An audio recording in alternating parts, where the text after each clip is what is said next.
Welcome into the post-game post-up. Nebraska basketball just finished up another game. Hustle down to the block and get position. Shot clock to 7. Hoiberg missed. Got his own rebound. Right back up. Missed it. And there he is. Garcia. How big has he been down the stretch for this Nebraska ball club? 10 points all in the second half. Now the lead back to 3. Join 93.7 The Ticket to break down the best players and key moments from today's action. Sanford a couple of steps from behind the line. And now Lawrence from the corner. He hits. And another eruption from all the red and Lincoln. Not even close.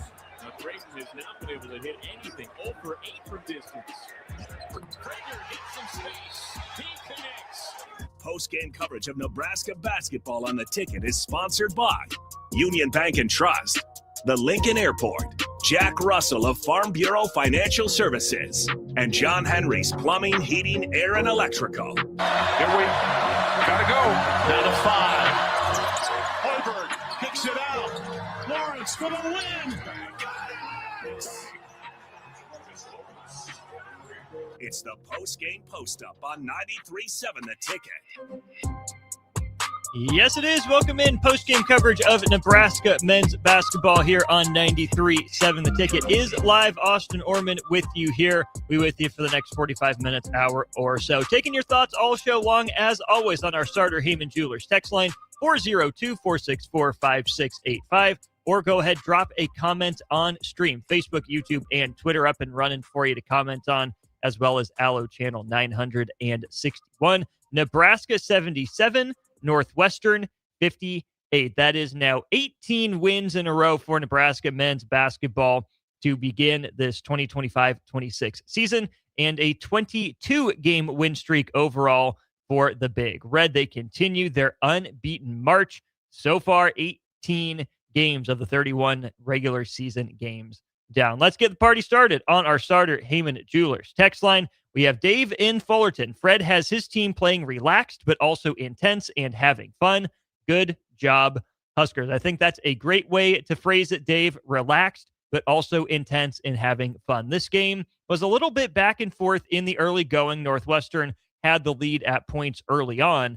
Nebraska ended up leading by 5 at the halftime break and outscored Northwestern by 14 points in the second stanza to win it going away. Nebraska ended up pushing the lead to as much as 19, which is, of course, where it ended. It got to 63-44 at one point and then 77-58. You saw throughout the course of the game a number of smiles from Nebraska's players on the court. Price Sanford, Rink Mast, Marcus Lawrence, all having a good time with it as Nebraska wins in a romp over Northwestern. Second straight game where Nebraska, I won't say messed around in the first half, but didn't have much breathing room, didn't have much margin for error.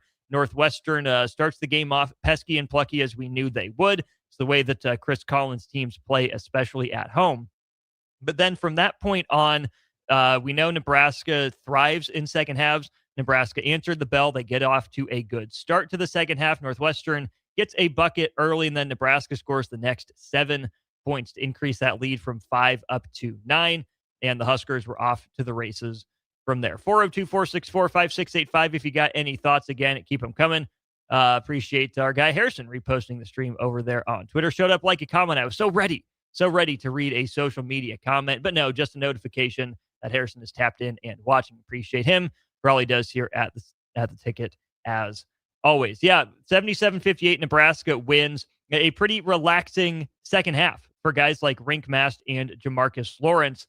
Someone online was commenting about Rink Mast and the leg sleeve he was wearing on the bench. That's not necessarily rare for Rink Mast. But how about this? In the second half, only 6 minutes for Rink Mast and 6 minutes for Jamarcus Lawrence. Nebraska had a pretty shallow rotation there, only playing 7 guys. The guys that played the bulk of the minutes in the second half for Nebraska, you had Sam Hoiberg play from start to finish in the second stanza. You got 19 minutes out of Price Sanford, 18 minutes in the second half from Braden Frager, 14 from Cale Jacobson, and 13 minutes from Berke Buchtengel. Interesting sort of lineup choices and changes for Nebraska there in the second half. Of course, Buchtengel exited the game in the early stages of the second half after he picked up his third personal foul of the game. Braden Frager came in for him, but then as soon as Buchenwald was cleared to re-enter the game, Rink Mast exited, and that was it for him about the 14-minute mark there of the second half. So Buchenwald gets a lot of run in the second half. It was 13 minutes after picking up that foul. Only really a 7-man rotation for Nebraska in the final 20 minutes. Like I said, Hoiberg all 20 minutes, Sanford 19, Frager 18 of them. We didn't see Jared Garcia until the last minute and change of the second half. Then you get some Kendall Blue and Leo Curtis minutes as well. But the guys that were on the court were the ones that were helping Nebraska push and extend the lead. A quiet second half for Rink Mast in those 6 minutes. I mean, he had 4 points, made his one attempt from the floor and knocked down 2 free throws, a rebound, and an assist for him there. But the bulk of Nebraska's scoring, in fact, 35 of Nebraska's 43 second half points came from Price Sanford, Braden Frager, and Sam Hoiberg. Just like against Oregon, where it was the Sanford and Frager show. Sanford goes for 13 points on 7 shots in the second half, including 3 of 6 from long range. Also knocked down 2 free throws after he got clocked in the head by an elbow off a screen from Trey Singleton of Northwestern pretty late in that one. Frager knocked down a couple threes in the second half. He struggled shooting the ball in the first half. Nebraska shot 5 of 15 from range. Frager drug those numbers down. He was 0 of 4. Then he goes 2 of 3 from 3 in the second half, was able to get his feet set, knock him down. Went 2 of 3 from 2 of 2 at the free throw line, and added 3 rebounds as well. Nebraska played a much more complete second half than it did in the first half. And I think one simple tell for that is Nebraska got out rebounded by 8 in the first half and gave up 7 offensive rebounds. In the second half, Nebraska out rebounds Northwestern by 6, 15-9, and only allowed the Wildcats 2 offensive rebounds. They do get 3 second chance points off of that. But Nebraska really, tightened up the screws in the second half and a lot of things. I didn't think the offense was bad necessarily in the first half, but it took off and hit a complete another level in the second half, thanks in large part due to the defense, right? Nebraska was able to function without having to take the ball out of the basket. The fast break points added up for Nebraska. They have 10 in the first half and 5 in the second half.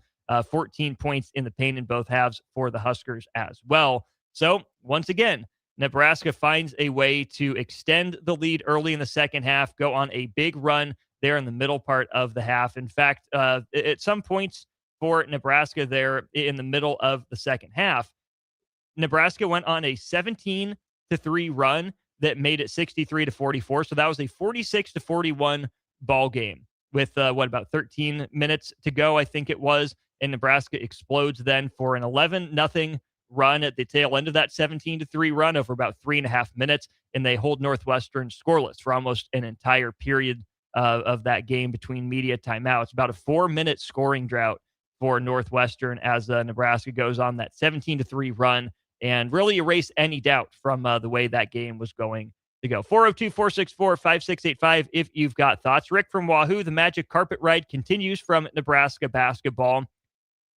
It doesn't feel like a magic carpet ride anymore, does it?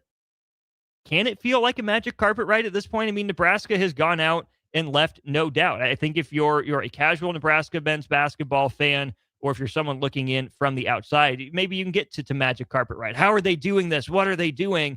What's going so right for the Huskers? But the formula was absolutely the same for Nebraska today as it's been pretty much all year long. And there's nothing fluky about the way Nebraska is going about business and handling business. We can look at what Nebraska did to Oregon, right? That was a tight game in the first half. Nebraska broke it open late in the first half to go up 12 and then kept Oregon at arm's length and further from that point on.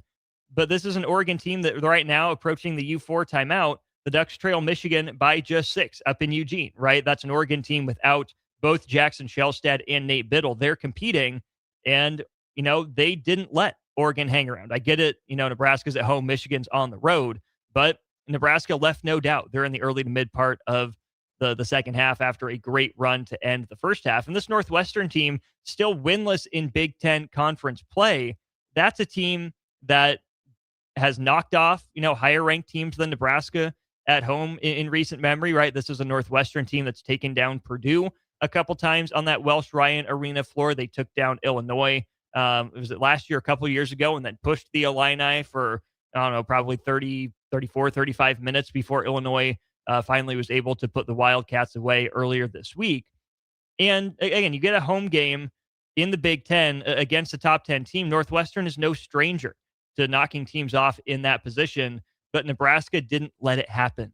This Nebraska team went on the road and handled business in ways that we haven't necessarily seen from Nebraska before. Much different than last year's game, where we know this Nebraska team is playing much better, fits together better. Last year was a struggle for Nebraska. Had to crawl back from some deficits. They end up winning it 68-64. That game probably best known not for the final score or any individual performances on the court, but probably best known for Fred Hoiberg's legendary halftime speech where he punched the whiteboard and broke it. Came out for the second half with his hand taped up.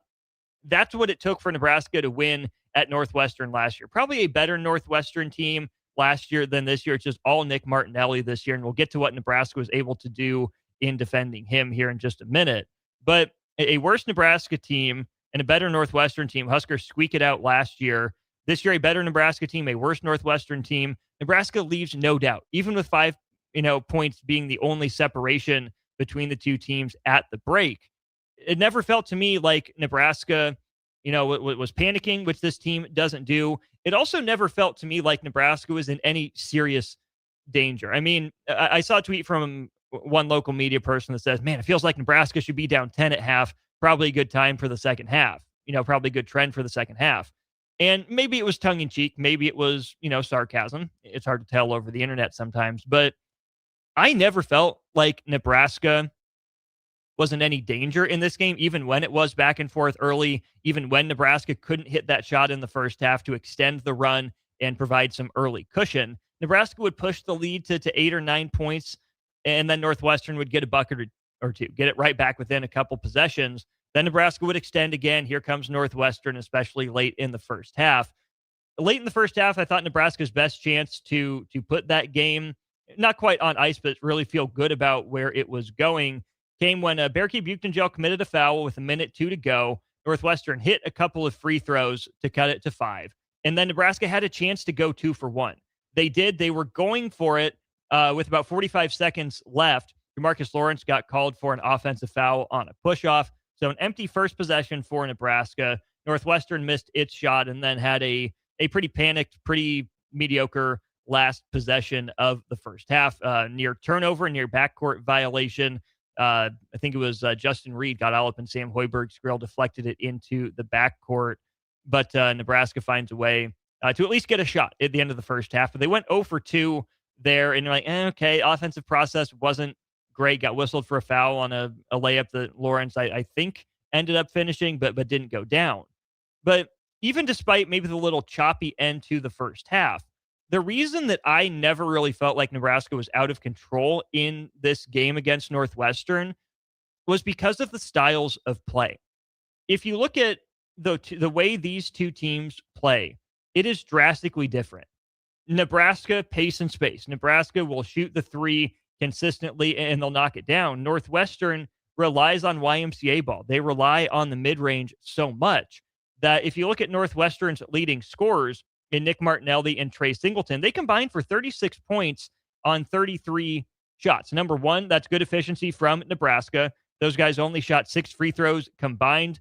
They both made 2. Martinelli ended up missing a couple in there. And those guys for Northwestern, Martinelli and Singleton, they only attempted 5 threes. Martinelli hit 2 of them, right? He was 2 of 3 from long range, but 22 points on 20 shots and only 4 free throw attempts is a masterclass defensively, right? Martinelli's going to get his. Northwestern's going to force feed him the ball. He's going to go get it. He's going to hit some wonky ones. He's got, maybe a slightly more explosive version of the Sam Griesel game.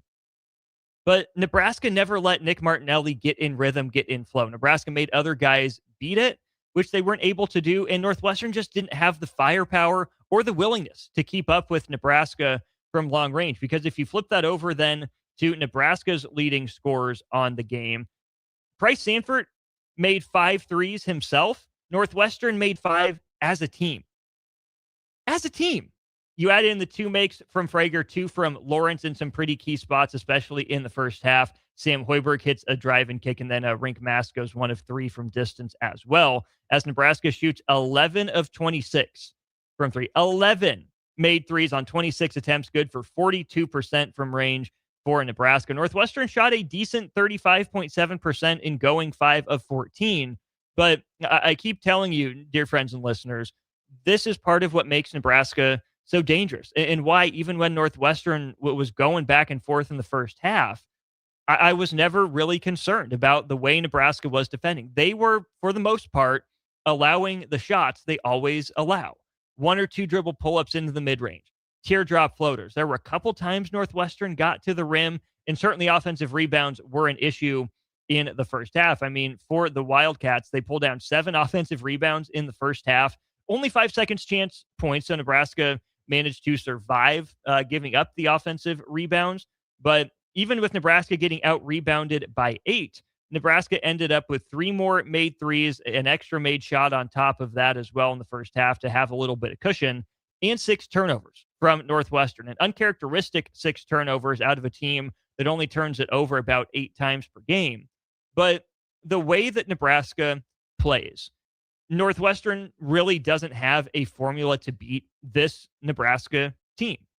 Nebraska's shot it better from 3 the last couple games, keyed, of course, by Price Sanford, who's now 12 of 21 from 3 in the last week. That's really good.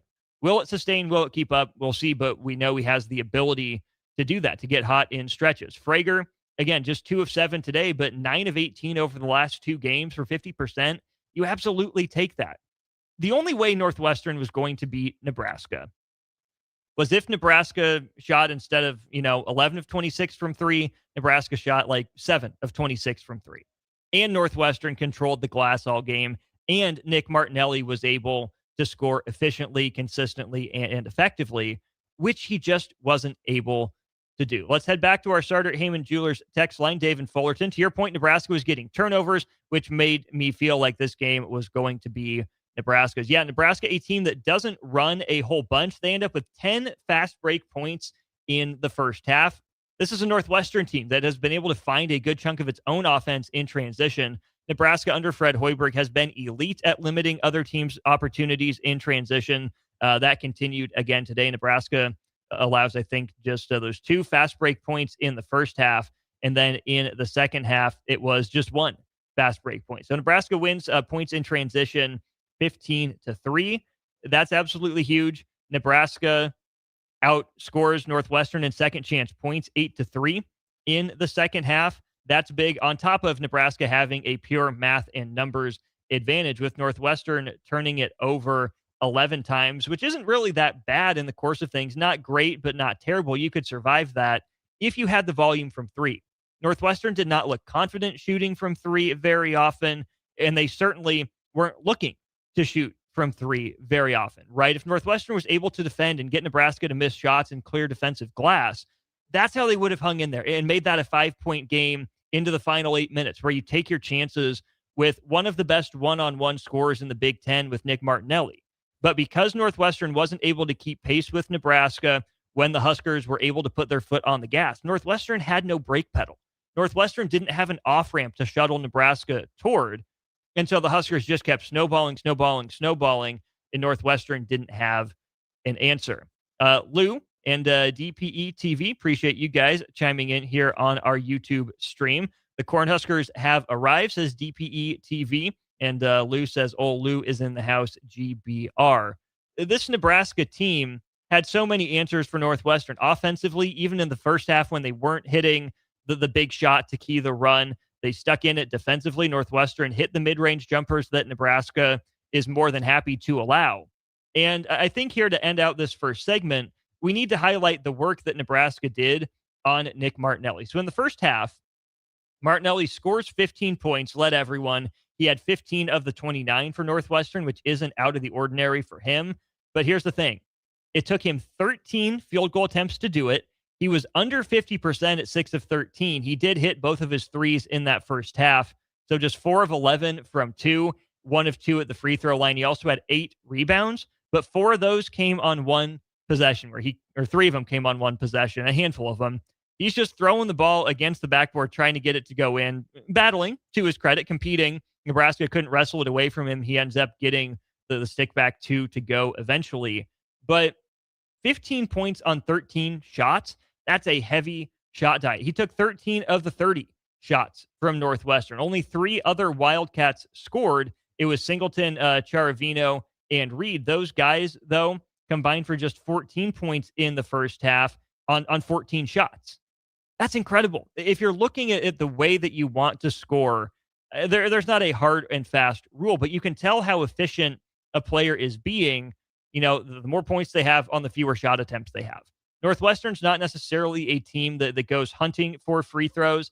They're about middle of the pack in terms of total free throw attempts and total free throw percentage. So they're not necessarily looking to get downhill, get to the rim, and get fouled. That's a way you can up your point total without upping your shot attempts, right? What Northwestern was looking to do was find a mismatch for Martinelli, feed him the ball, and let him go to work, right? If Nebraska brings a double, sometimes Martinelli would try to score through it. Sometimes he would make the kick out pass.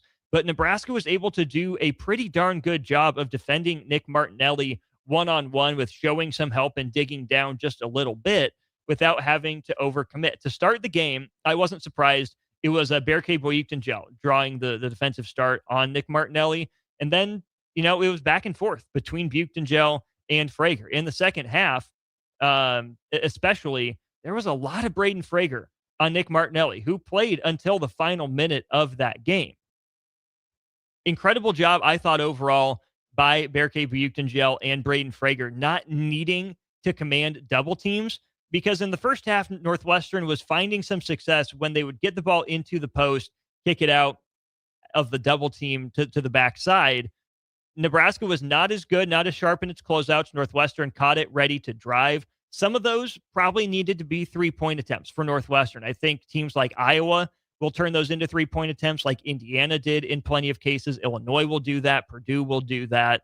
Is that if Nebraska doesn't have active hands and Nebraska is just putting 2 guys on the ball but not affecting the ball and the passer, those skip passes against better teams will lead to looks from 3, which Nebraska is okay with giving up, right? They want to make you beat them from long range. Nebraska trusts its ability to sprint out of the paint and force a contested 3.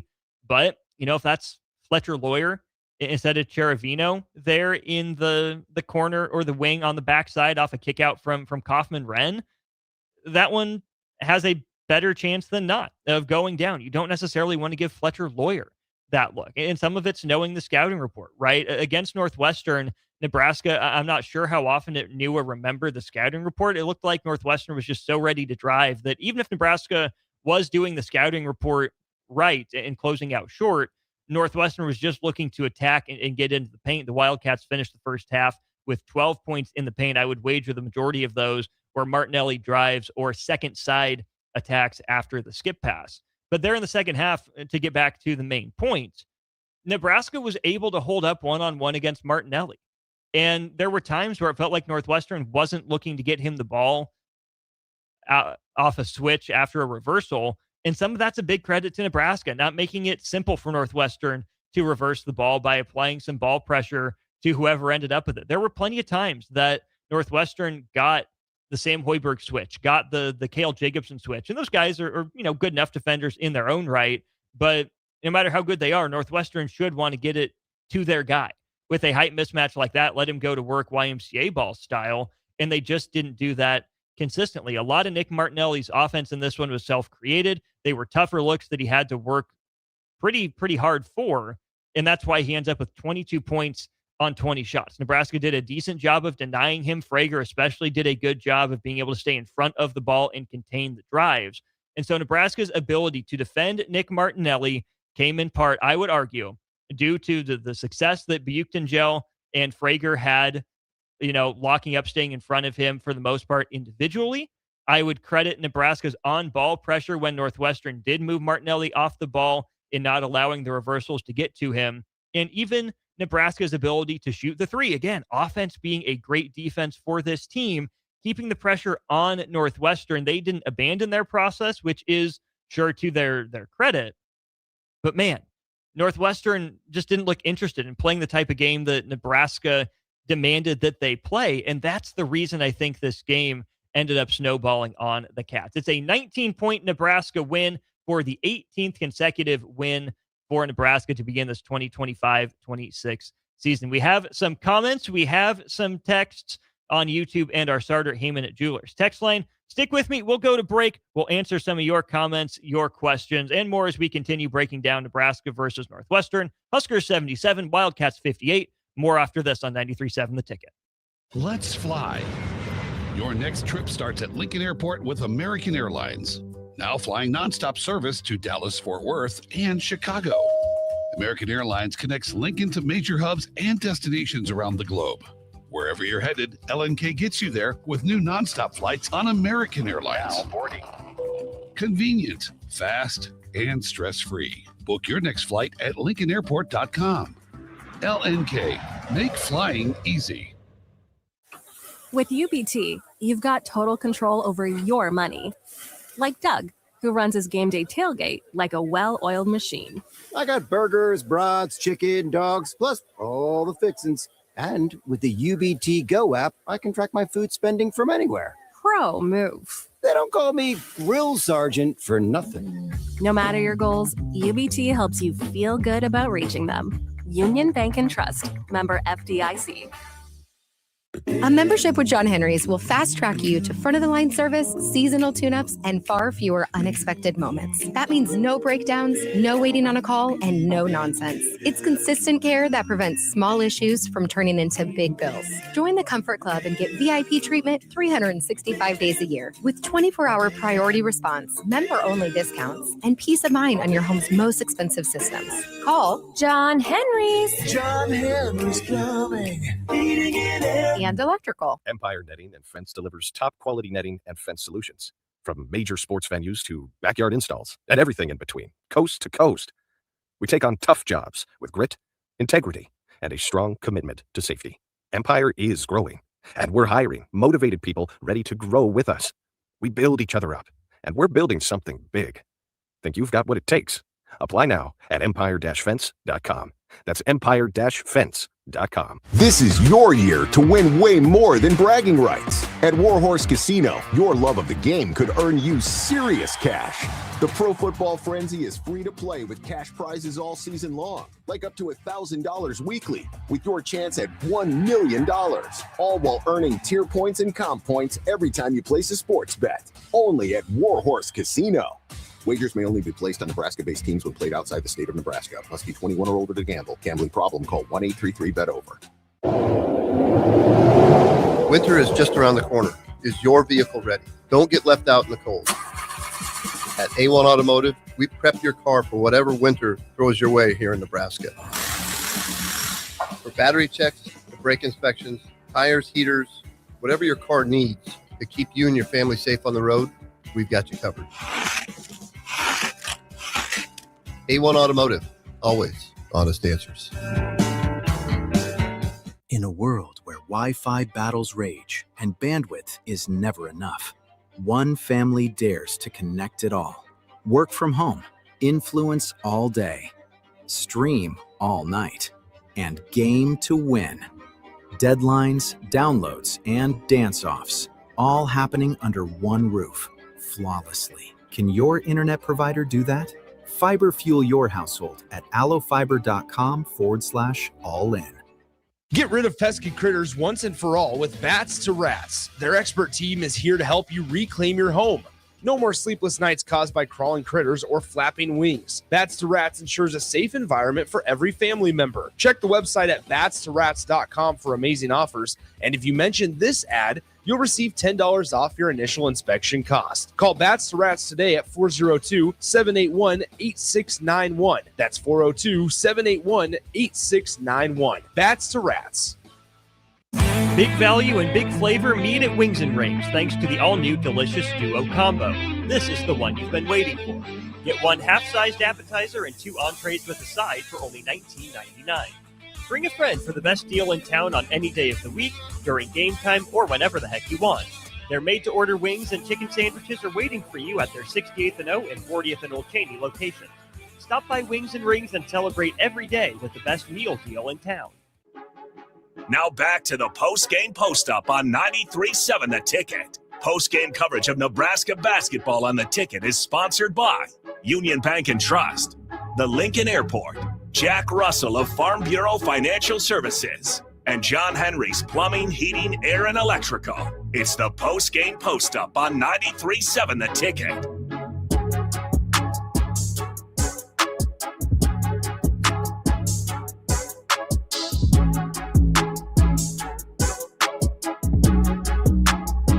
That's right. Welcome back in. It is the post-game post-up coverage of Nebraska men's basketball post-game, brought to you by the great people at Union Bank and Trust, John Henry's Plumbing, Heating, Air, and Electrical, the Lincoln Airport, and Jack Russell of Farm Bureau Financial Services. 402-464-5685. Let's get to our starter Heyman Jewelers text line, 5340. Hi, Husker Hoops postgame. Is this the first time that Coach Hoiberg has been associated with an 18-0 team? What does Coach think about this undefeated season? Has he ever enjoyed this kind of one-loss record? That's from Bob texting in for maybe the first time. Bob, is the first text we see from you. If that is the first text you've sent, welcome in to the post-game conversation. We can go back and we can check this. Iowa State, we can go back and we can pull up Fred Hoiberg's time there at Iowa State. So going back to 2010-11, his first season in control of the Cyclones program, Fred Hoiberg got off to a 6-0 start in his first year.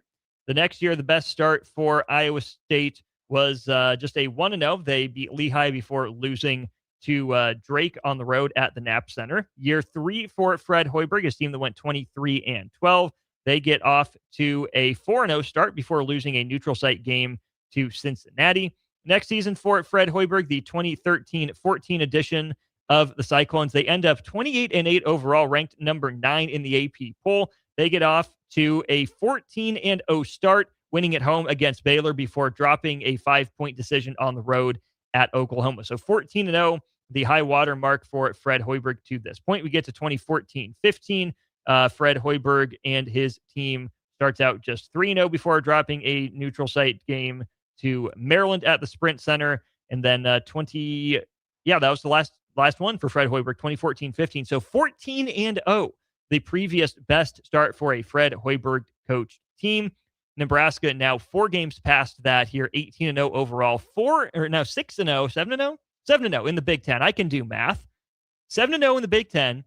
And friends, 4 of those wins have come on the road. That's notable because Nebraska, under Fred Hoiberg, had only ever won 3 Big Ten road games in a season. That's right. Nebraska already has the most wins on the road in Big Ten conference play for any Nebraska team under Fred Hoiberg. 6 road games left for Nebraska. 2 of the next 3 will be on the road, including 3 of the next 5, actually.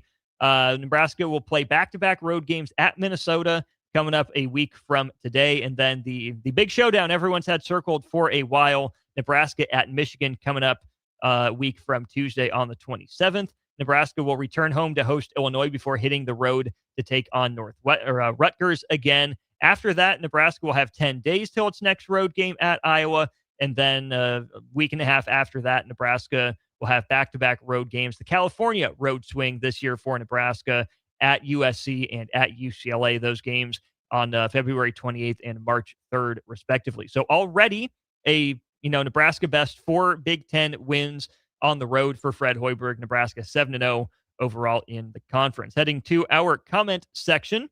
Let's get to this from Dank Coyote. He says, Nebraska never felt in the flow offensively and still won by 19. This team just squeezes the life out of opponents. I will agree wholeheartedly with the second part.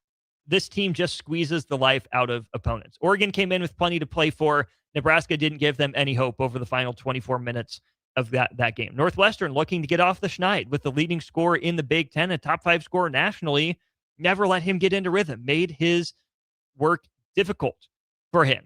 And Northwestern didn't play the same style as Nebraska, so like we discussed in the first segment, even if they had more heart, were more active defensively, the way Nebraska was playing, the style they were playing, Northwestern just didn't have the firepower to keep up, and they didn't really look interested in trying to find an answer for most of the second half. I will push back when you say Nebraska never felt in the flow offensively. and still won by 19 points. I mean, in the second half there, Nebraska goes on a 17-3 run. They hold Northwestern scoreless for almost 4 minutes. But even in the first half, Nebraska was 13 of 28 overall. They only had 3 turnovers. That's not bad on the road in a Big Ten game. They made more shots than Northwestern in the first half on 2 fewer attempts. And then in the second half, Nebraska completely went off. 14 of 25. 14 of 25. Nebraska shoots 56% overall and 55% from 3, going 6-4-11. Even 9 of 10 at the free throw line. It was a little clunky at times in the first half, but I thought Nebraska, for the most part, ended up getting good shots. Is it the most astounding offensive performance you've ever seen? No, I wouldn't say so. But Nebraska averaged 1.375 points per possession. Think about that. Nebraska scored on 33 of its 56 possessions. 56 is a wildly low number of possessions. I'm going to take a second here to get Bart Torvik pulled up. He does a good job of keeping those tempo stats. So the adjusted tempo is the number of possessions per game that a team likes to play with. Nebraska now at number 14 on Bart Torvik. Nebraska's adjusted tempo is 67 possessions per game. So think about that. Nebraska got 11 fewer possessions than you might think of and still scored 77 points. That is incredible offensive efficiency, and they did it with some decent balance. I mean, of course, you're going to be headlined by Sanford and Frager, who combined for 42 of the 77, but Jamarcus Lawrence had 8 as part of a big first half. Sam Hoiberg up and down contributions with 12. Bear K at times. Rink Mast had 9 while he played, and then a couple even from Cale Jacobson. So you think about that. I mean, Nebraska shoots it 53 times overall, not quite half, just one shy of half of that from 3 and 15 free throw attempts. I thought Nebraska did feel pretty in the flow offensively, even when they missed shots. This was an absolute clinic for Nebraska offensively. Again, 56 possessions. They score on 33 of them. That's good for scoring 59% of the time. And they put up 1.4 points per possession. I mean, that's Purdue stuff. It's hard to average 1.4 points per game in the Big Ten, especially on the road. What's also hard to do, even against a team like Northwestern, is hold a team below 60. If you look at Northwestern's conference games that they played so far this year, the Wildcats, let me scroll back here, scored 73 in a loss to Wisconsin, 82 in a loss to Ohio State. Then you get 78, 66, 75, 68, and today would be tied for the lowest point output not even in Big Ten play, the lowest number of points, the fewest points Northwestern has actually scored in Big Ten play. They scored 58 in a neutral site loss to Butler. But other than that, no one's limited Northwestern to this few points. The fewest points the Cats have scored all year. Not an elite offensive team by any means, but they're averaging about 78.5 points per game, about 74 points per game, if my math is correct, in Big Ten conference play. So, really outstanding defensive performance by Nebraska, even though Northwestern hit some shots. I'll go back to those are the shots that, for the most part, Nebraska wanted to allow, the mid-range pull-ups and the teardrop floaters from Martinelli and Singleton. Nebraska can live with those shots because of what they do offensively, what their process is, and just how good they were with their own offensive process. Dank Coyote chimes in again and says, building the team around a single guy is why you're 0-7 in the conference. I don't personally find what he does as impressive because they just give him the ball. A lot of players could average what Martinelli does if they shot as much as him. I see your point. I agree probably with your first one a little bit more. Building the team around a single guy is why you're 0-7 in the conference. Nick Martinelli's a good player, though, right? Let's give him his props. Let's give him his dues. That guy has a pretty traditional power forward game. He's an inside-out player. He's got the kind of funky mid-range timing. He's got good touch. He's left-handed, which makes it a little funnier to guard as well, and he's really stretched his range out. Nick Martinelli, hasn't been a huge three-point shooter, and he's still not taking a bunch of them.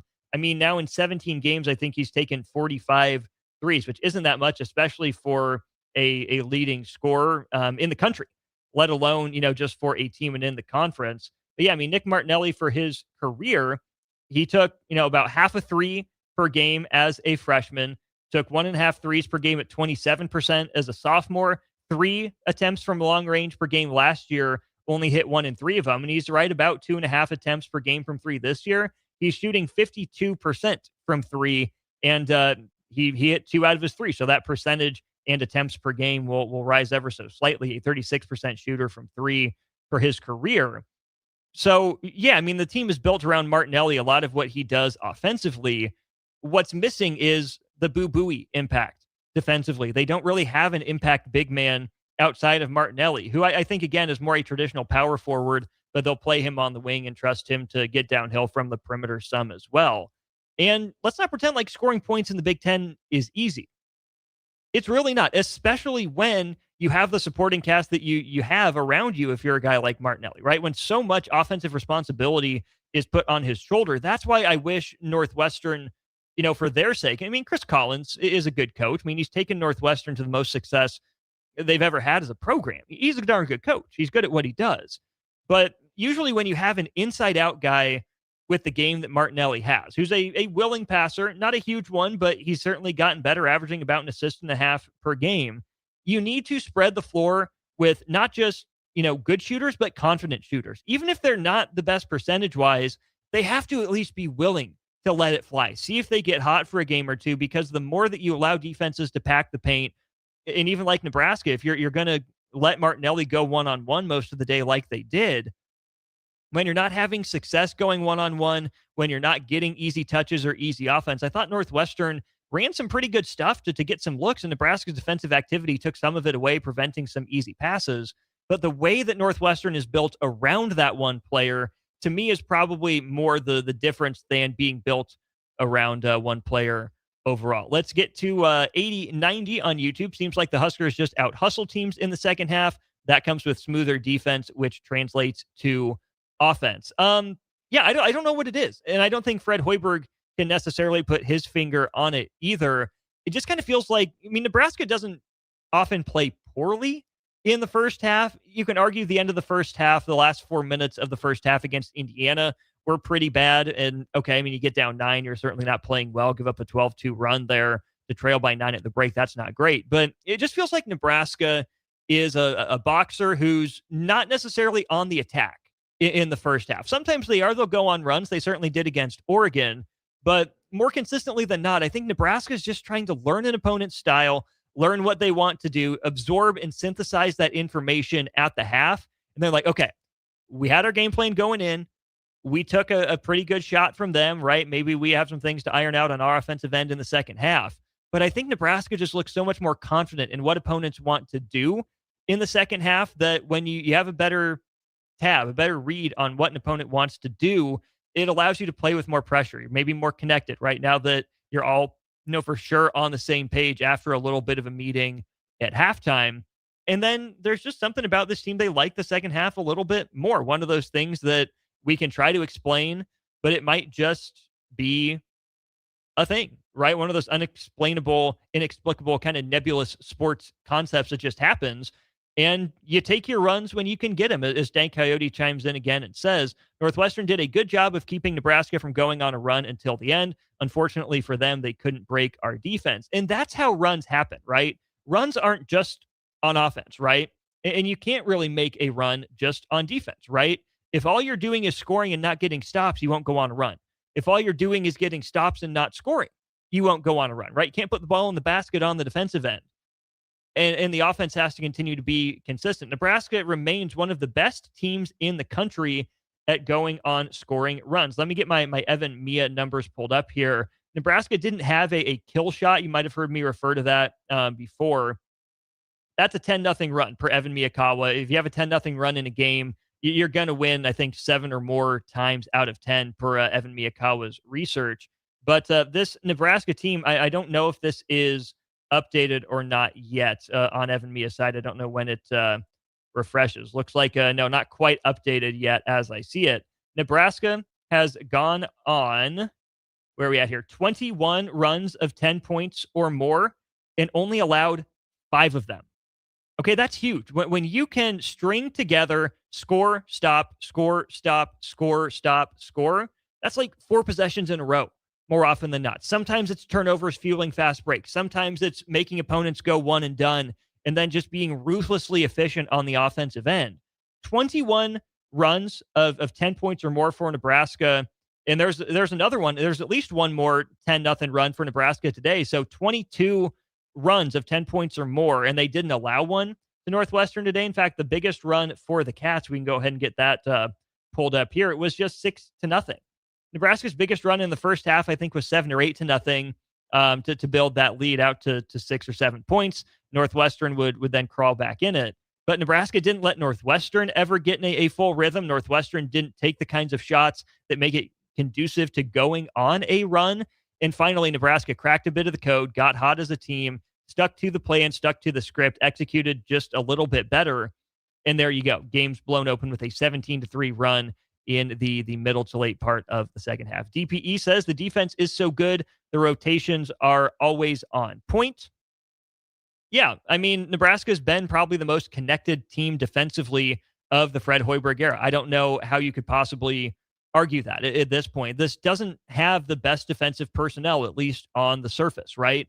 Sure, you have probably the best defensive version of Sam Hoiberg, who's always doing his job. You have the best defensive version of Berke Buchtengel, who's doing an incredible job for Nebraska defensively, had at least one block shot today, and still leads Nebraska, actually second now in defensive BPR per Evan Miyakawa at a 3.19. Sam Hoiberg, the most impactful defender on the team, with a 3.63. After today, or after Oregon game, I should say, Sam Hoiberg, the second most impactful player of Nebraska from a statistical sense, which seems to track, right? But Nebraska's two most impactful defenders are its second and fourth most valuable players per Evan Miyakawa, which I put quite a bit of stock into. And when you don't have the elite defensive personnel, when you have, one extremely consistent on-ball defender like Sam, a guy who can certainly hold his own and make an impact in Jamarcus Lawrence, who had 3 first-half steals. I think Frager can do a pretty good job on the perimeter containing the ball. And even Buchtengel in the right matchup is okay on the perimeter. But, Rink Mast will get scored on. Price Sanford can get scored on at times. Cale Jacobson certainly competes defensively, has a higher defensive rating than offensive rating for the season, but I don't think teams are scared of going at Cale Jacobson just yet. Even a guy like Jared Garcia will compete defensively, but not necessarily an elite defender.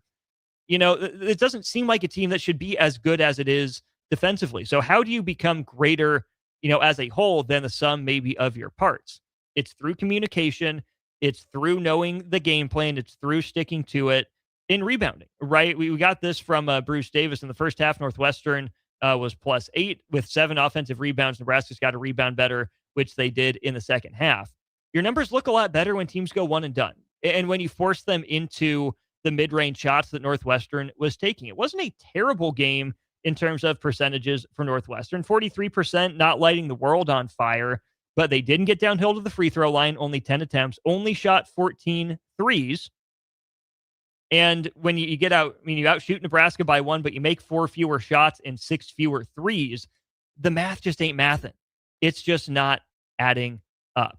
Let's go ahead and take our second break of the show. We'll have one more segment to wrap things up. You're listening to Nebraska men's basketball postgame here on 93.7 The Ticket. I'm Austin Norman. Keep your thoughts coming in, 402-464-5685. That's our Sartor Heyman Jewelers text line. Facebook, YouTube, Twitter streams up and rolling for you as well. One final segment to round out postgame after this. With UBT, you've got total control over your money. Like Doug, who runs his game day tailgate like a well-oiled machine. I got burgers, brats, chicken, dogs, plus all the fixins. And with the UBT Go app, I can track my food spending from anywhere. Pro move. They don't call me Grill Sergeant for nothing. No matter your goals, UBT helps you feel good about reaching them. Union Bank and Trust. Member FDIC. A membership with John Henry's will fast-track you to front-of-the-line service, seasonal tune-ups, and far fewer unexpected moments. That means no breakdowns, no waiting on a call, and no nonsense. It's consistent care that prevents small issues from turning into big bills. Join the Comfort Club and get VIP treatment 365 days a year with 24-hour priority response, member-only discounts, and peace of mind on your home's most expensive systems. Call John Henry's. John Henry's Plumbing. And electrical. Let's fly. Your next trip starts at Lincoln Airport with American Airlines. Now flying nonstop service to Dallas, Fort Worth, and Chicago. American Airlines connects Lincoln to major hubs and destinations around the globe. Wherever you're headed, LNK gets you there with new nonstop flights on American Airlines. Now boarding. Convenient, fast, and stress-free. Book your next flight at LincolnAirport.com. LNK, make flying easy.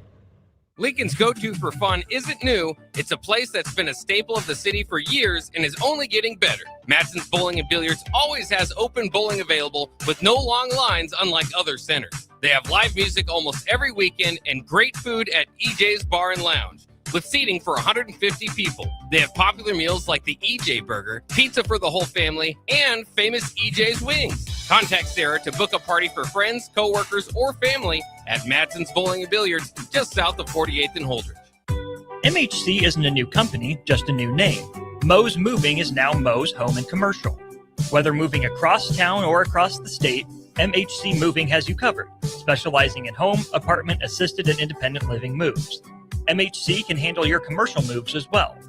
MHC Moving has 0 hidden fees. You'll never pay for same-day booking or be charged for stairs, heavy items, or elevator fees. Rates are the same Monday through Saturday, and you will never pay a truck or fuel surcharge. And they offer payment plans through PayPal. Call MHC Moving today at 402-853-7167 or go to mhcmoving.com. Concrete Industries has immediate job openings for precast production laborers and maintenance technicians. Concrete Industries offers great pay, health benefits, 401k, a wellness program, holidays, and paid time off. Apply today to earn a starting pay of $21.50 per hour plus a $1,500 hiring bonus. Concrete Industries is hiring all experience levels and offers on-the-job training. Start your career today as a precast production laborer or maintenance technician. Visit concreteindustries.com. Sometimes good people make mistakes. When you find yourself in need of an attorney, call Liberty Law Group. The attorneys at Liberty Law Group will defend you in court and protect your freedom to get you the best possible outcome and the justice you deserve. Trust your freedom to Liberty Law Group, the best criminal attorneys in Nebraska and Iowa. Call them today at 877-404-5238. That's 877-404-5238. Or check them out online at libertylawgroup.com. Hey guys, this is former UFC fighter and mixed martial artist Anthony Lionheart Smith. The Upside Bar and Lounge in South Lincoln is the go-to spot for every UFC event, prelims, and main card. There's never a cover, so make sure you get there early and stay late. Upside Bar and Lounge has daily specials, a margarita club, and a taco club. And don't forget, they just added Buzz Bowls to their menu. Learn more about upcoming events by visiting UpsideBarLNK.com and stop into their South Lincoln location for every UFC event on 27th and Pine Lake. Anderson Ford in Lincoln has 2 convenient locations, which means 2 times the customer service, 2 times the inventory, and 2 times the ability to get you in the car of your dreams. Whether you visit us on the north side or the south side, you'll find more selection and a team that's always on your side. When you're looking for a better way to buy your next Ford, visit Anderson Ford in Lincoln, where exceptional service meets unbeatable selection. Now back to the post-game post-up on 93.7 The Ticket. Post-game coverage of Nebraska basketball on The Ticket is sponsored by Union Bank and Trust, the Lincoln Airport, Jack Russell of Farm Bureau Financial Services, and John Henry's Plumbing, Heating, Air, and Electrical. It's the post-game post-up on 93.7 The Ticket. That it is. Welcome back in one final time to coverage of Nebraska men's basketball postgame. I am Austin Orman. Postgame coverage made possible by 4 great sponsors. First of all, Union Bank and Trust. Get a great rate on 6, 12, or 4-month CD with Union Bank and Trust. Learn more at ubt.com. John Henry's Plumbing, Heating, Air, and Electrical is proudly serving the Lincoln and Omaha areas and the surrounding areas. They can assist you with any service like electrical maintenance, installation, or repair. Call John Henry's today at 402-809-1159. or go to jhlincoln.com. Big thanks to our friends at the Lincoln Airport. American Airlines is back at Lincoln Airport, bringing new nonstop flights from Lincoln to Dallas, Fort Worth, and Chicago O'Hare coming up here in June of 2026. You'll also have seasonal winter service to Phoenix starting in winter of 2026. Tickets on sale now, thanks to our friends at the Lincoln Airport. And our newest sponsor of Postgame, Jack Russell of Farm Bureau Financial Services. He's been with Farm Bureau since 1999. Give Jack and his team a call today, 402-421-9100. Any final thoughts you have, get them in now, 402-464-5685. Drop a comment on our streams as well. The big question that we have right now from our YouTube stream, DPE, can Nebraska go undefeated until the Michigan game? Bruce says you don't want to be looking ahead too far. Just enjoy the win and take these games one game at a time. Yeah, pretty much, right? Soak it in. Enjoy it. History continues to be made, not just in Nebraska land, not just in Husker land, but how about this? Nebraska is currently off to the best start to a season by a Big Ten team since Ohio State started 24-0 in 2010-2011. Think about that. Nebraska, the best start for a team since an Ohio State team that won 30 games and made a run in the NCAA tournament. You're 22 wins deep now in a row, and 18 of them coming this year. You've already won more Big Ten road games this year with 4 of them than you've won previously under this head coach. The previous record was 3. You know, you have a Sim saying defense travels. It does. It sure did today. And Nebraska's been able to pack the defense, right? Indiana gave them a bit of a run. Ohio State certainly put up some points. Other than that, you can just throw out really the Oklahoma game for where teams have had some success against Nebraska on their offensive end, but then Nebraska's been able to answer on its own end. Obviously, Nebraska remaining perfect. And if you want to look ahead, if you want to think about just how impressive what Nebraska is doing can be, is Iowa State just lost its first game earlier this week to Kansas. They went down again today on the road at Cincinnati. Vanderbilt was absolutely on the ropes before they pull away late. Purdue was down 9 against USC earlier. That one being played on the road at the Galen Center. At halftime, though, it'll be 38-32. Boilers lead that one. Braden Smith has 18 at the break for Purdue after an incredible second half for him on the road at Carver Hawkeye to take down Iowa. All right, so there's your top teams in the Big Ten. Michigan State's opened up an 11-point lead on Washington. They've just hit the U4 timeout. But UConn, number 3 team in the country, went on the road and only beat a mediocre Georgetown team by 2. Illinois and Minnesota were tied at halftime in Champaign before Illinois pulls away to win it in the second half. Kentucky had a home game against Tennessee had a home game against Kentucky, ended up losing at the buzzer. And I did misspeak. Vandy actually did go down, right? Their second loss in the SEC. Florida found a way to pull that out late. Thank you for that there, Dank Coyote. Utah State just lost its first Mountain West game. They were 15-1 going in, undefeated in the conference. They go on the road and they lose by 2. Even Michigan trailed at the half to Oregon. I know they went on the road, but Michigan's a higher ranked team going on the road to a beat up team. And it takes a good second half from Michigan to put teams away. They only end up beating Oregon by 10, 81-71. And I think Husker fans now, if ever, certainly are paying some attention to Miami of Ohio basketball. Miami of Ohio had a home game against Buffalo. It went to overtime, and it took a buzzer-beating 3 for the Redhawks to win it.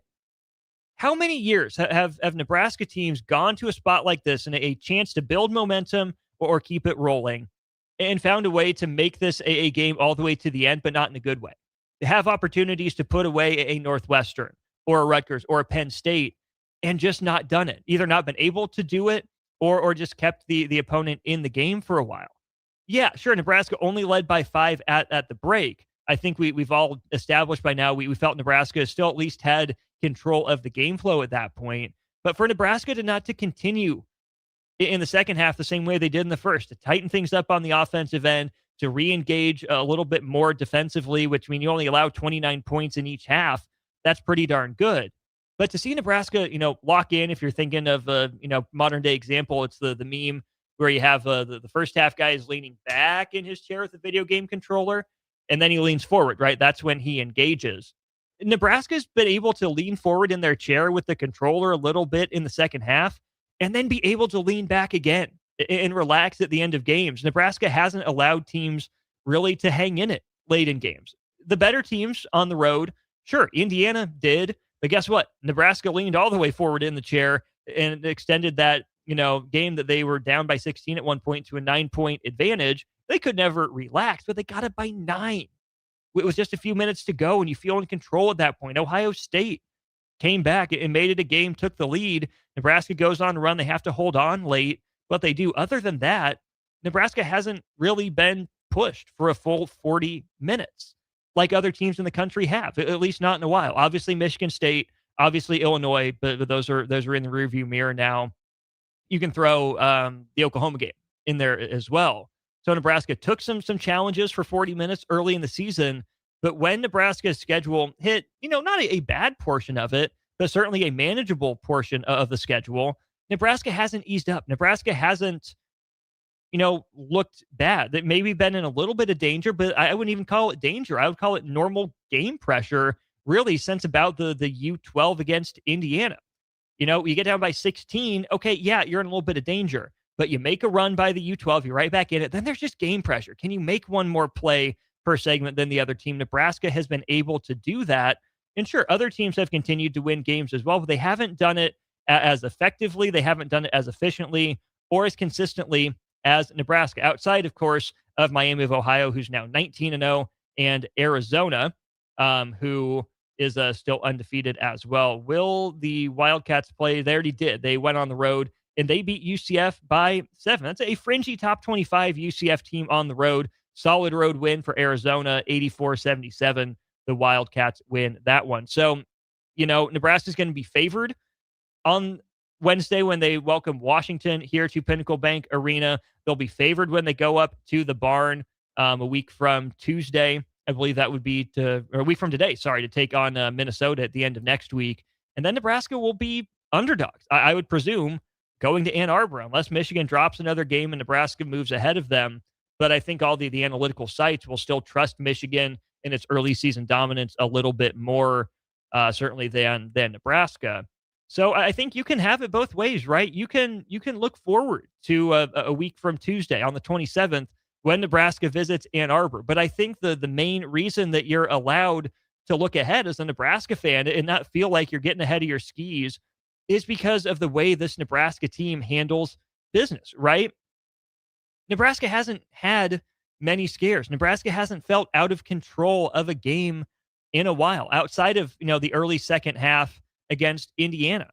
Nebraska has played games the way they want to play it, which, helps that Nebraska can play multiple styles. So it never feels like they're out of control or like they're uncomfortable. They do a great job of staying within themselves, of finding whoever's hot, finding whatever's working and sticking to it, like some other teams in the Big Ten and even nationwide maybe have had some struggles doing.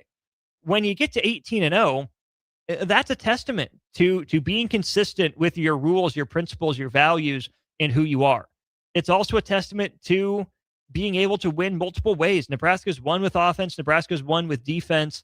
And even, games like today, you could argue that it was the offense that really led the day, right? Nebraska just outgunned Northwestern, right? In a low possession game, Nebraska was miles more efficient. I mentioned for Nebraska, they score 1.4 points per possession, nearly 1.375 points per possession on 56 possessions. You flip that around for Northwestern, the Wildcats score an even 1 point per possession. They get the ball at 2 more times. They have 2 more possessions, and they only score 1 point per possession. Maybe not Nebraska's, best points per possession outing of the year, but when you're scoring 1.4 points per possession, again, possession by possession, that just starts adding up. You force Northwestern into some uncharacteristic turnovers. They turn it over 19% of the time. That's not great for them. You challenge at the rim. Northwestern goes just 7 for 13 on layups, and you don't allow a single dunk. Yeah, you give up 24 points in the paint, but, 10 of those were kind of those mid-range teardrop floaters. And even with the 7 makes at the rim, you only allow 13 attempts.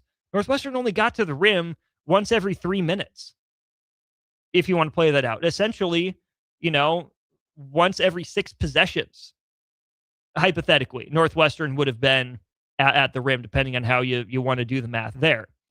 A clinical performance for Nebraska. Huskers moved to 18-0 rather, with a 77-58 victory over the Wildcats of Northwestern.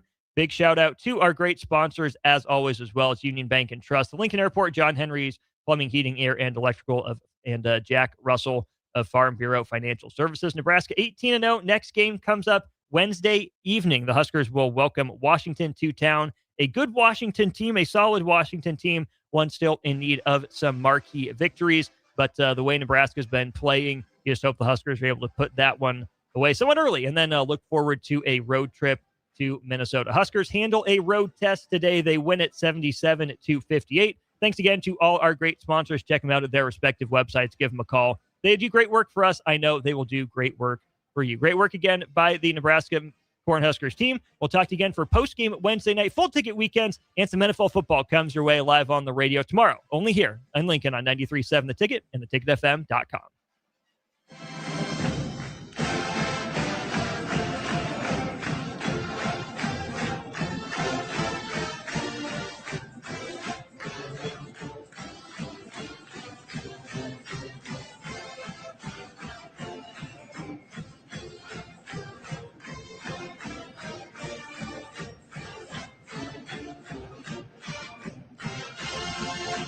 A membership with John Henry's will fast-track you to front-of-the-line service, seasonal tune-ups, and far fewer unexpected moments. That means no breakdowns, no waiting on a call, and no nonsense. It's consistent care that prevents small issues from turning into big bills. Join the Comfort Club and get VIP treatment 365 days a year with 24-hour priority response, member-only discounts, and peace of mind on your home's most expensive systems.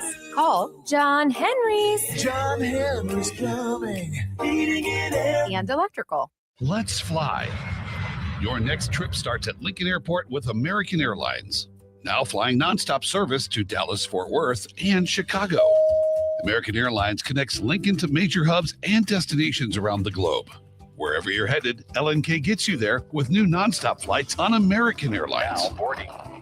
Convenient, fast, and stress-free. Book your next flight at LincolnAirport.com. LNK, make flying easy. With UBT, you've got total control over your money. Like Doug, who runs his game day tailgate like a well-oiled machine. I got burgers, brats, chicken, dogs, plus all the fixins. And with the UBT Go app, I can track my food spending from anywhere. Pro move. They don't call me Grill Sergeant for nothing. No matter your goals, UBT helps you feel good about reaching them. Union Bank and Trust. Member FDIC. Rico here with HIS Auto Care at 70th and Van Dorn, letting you know HIS is a great place to bring your vehicle for service. With superior service bumper to bumper, we'll treat your vehicle like it's your mother's. Doesn't get any better than that. So call 402-488-8934 and HIS Auto will make you glad you did. 5% off, mention this ad, and for sure your mother will be proud you called. 402-488-8934, HIS Auto Care, 70th and Van Dorn. God bless you. Unearth the secret to long-lasting tires at Tread's Central Tire Pros, a league apart in commitment, service, and expertise. This isn't just about rubber meeting the road, but trust, safety, and surety converging in perfect harmony. This is where expectations are exceeded every time. Make your appointment today at Tread's Central Tire Pros, just south of Cortland on Highway 77, or visit our website